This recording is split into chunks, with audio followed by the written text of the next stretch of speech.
collègues, on a pu faire quelque chose. On l'a préparé en 6 mois. Ce n'était pas évident, mais on a pu faire quelque chose de grand. Parce qu'on pensait faire une exposition, inviter les gens, faire un vernissage. Mais on s'est dit que non, on ne peut pas s'arrêter là. Il faut qu'on fasse un défilé. Parce qu'on ne pouvait pas s'arrêter au vernissage qui est derrière. Mais il fallait créer. Ça fait 6 mois qu'on a travaillé sur nos collections. Et que je pense que tout le monde est satisfait. Et voilà, et c'est le but, c'était le but. Ça. Oui, et ça ne se passait pas comme ça, mais on s'est imposé. Je pense qu'on s'est imposé, on s'est dit pourquoi pas nous. Parce qu'on fait partie du ministère de la Culture. Et que normalement, tout ce qui se fait là-bas, on doit participer. Et on s'est imposé depuis l'année dernière, avant qu'on reporte la biennale. On n'avait pas de réponse à cette époque-là, mais cette fois-ci, on a encore écrit, on a eu la réponse. Et vraiment, on remercie l'équipe de la biennale de nous avoir accepté parce que ce n'était pas évident. Et je pense qu'ils vont comprendre pourquoi. On veut vendre la destination Sénégal, on veut vendre la mode sénégalaise et on est des artistes aussi parce que tout ce qu'on fait, c'est des designs.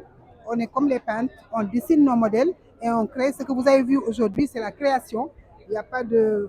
c'est la création africaine et c'est la création sénégalaise. Vraiment, on avait notre place, je pense que pendant... Besoin, c'est un début. Je pense que les autorités viennent d'arriver et qu'on avait écrit, on a commencé depuis longtemps. Ça fait plus de 40 ans que je suis dans ça. Mais c'est Dieu qui décide. Et le jour où Dieu décidera, ça va se faire. Ce n'est pas les gens qui décident, c'est Dieu qui décide. Mais on va aussi parler, on veut quand même avoir des unités de confection pour pouvoir exporter nos modèles. Ça, si on n'a pas ça, on ne peut pas exporter. Parce que je le répète tout le temps, je suis allée aux États-Unis, on m'a demandé 1000 modèles par jour. Et les autres, c'est la même chose. Il faut une quantité pour exporter. Même nos collections à Dakar, on n'arrive pas à satisfaire nos clients. Parce que c'est de la créativité et il nous faut avoir du prêt-à-porter pour pouvoir gagner quand même quelque chose. Oui, l'homme qui est avec nous, c'est mon fils. C'est quelqu'un que j'ai piloté, que j'ai aidé, que son savoir-faire me satisfait. Et c'est pour ça qu'il est dans nous. Et puis, il travaille souvent avec le collectif. C'est un groupe. On a diminué parce qu'on est en général 40 créateurs. Mais cette fois-ci, comme il y avait des participations à faire, on n'osait pas appeler tout le monde. Il fallait qu'on essaie d'abord pour savoir comment ça allait. Et après, maintenant, je pense que c'est ouvert à tout le monde et que le collectif est ouvert pour tous les créateurs sénégalais et même internationaux.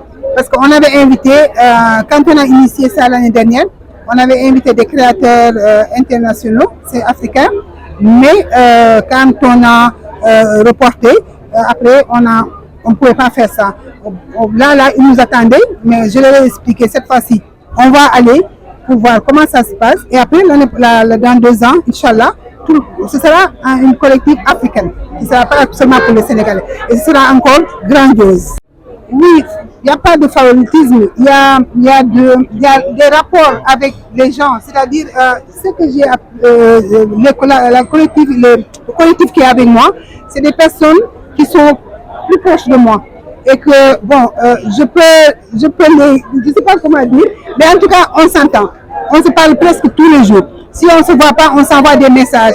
Et j'ai osé leur imposer, c'est ma dictature, je sais pas, voilà, c'est une famille, voilà, c'est une famille. Et il y a d'autres qui sont là, mais vraiment, j'ai voulu que ça soit un peu limité. Et après, parce que je voulais pas aller comme ça, parce que c'est pas évident. Et avant de démarrer, je vais juste dire bonjour à ceux ou dire bonsoir à ceux qui nous regardent.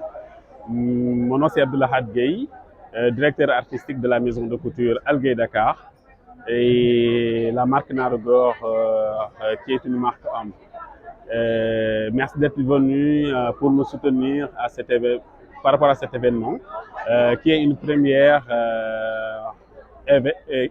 édition et une première participation même à la Biennale de Dakar pour le secteur du textile. Moi, je suis j'étais jeune créateur et j'ai eu à participer à l'événement de Tata Collé et lors du concours Jeunes Créateurs à la Sira Vision et j'avais remporté le prix. Donc, depuis ce jour, elle m'a pris sous ses ailes comme son fils. Et à chaque fois qu'il y ait quelque chose, un événement ou bien quelque chose qu'on doit préparer dans le domaine de la mode, elle m'appelle pour m'expliquer ce qu'elle veut ou bien ce qu'elle veut qu'on fasse et tout. Donc là, je suis là en tant que frère pour les autres créatrices qui ont l'âge de mes sœurs, ou bien un fils pour Tata Collé et Tata Louise. Je suis vraiment content aujourd'hui d'être là et d'ailleurs d'être le seul homme pour le moment, parce que c'est sûr qu'il y aura d'autres hommes, parce qu'il y a dans le secteur, il n'y a pas que des femmes, il y a des hommes, des femmes qui font du bon boulot, mais quand même on a commencé et j'ai eu le privilège d'être le seul homme et je suis bien entouré, alhamdoulilah. Aujourd'hui, on vient de présenter nos collections et moi, la collection que j'ai présentée, c'est la collection que j'ai nommée Femme Épaule. Et pourquoi Femme Épaule? Parce que je regarde bien et à travers même les femmes qui m'ont entouré, ce qu'elles endurent pour pouvoir gérer leur boulot, les bureaux et la famille, et les maris, les époux et même les enfants et les entreprises. Donc du coup, moi, c'est des questions que je me pose tout le temps. Étant homme, je ne parviens pas à gérer mon foyer correctement parce que j'ai mon entreprise et tout. Mais moi, je me pose toujours des questions. Comment elles font pour pouvoir cumuler tout ça? Et je pense que c'était normal pour que je puisse nommer cette collection pour leur rendre hommage étant seul homme dans ce...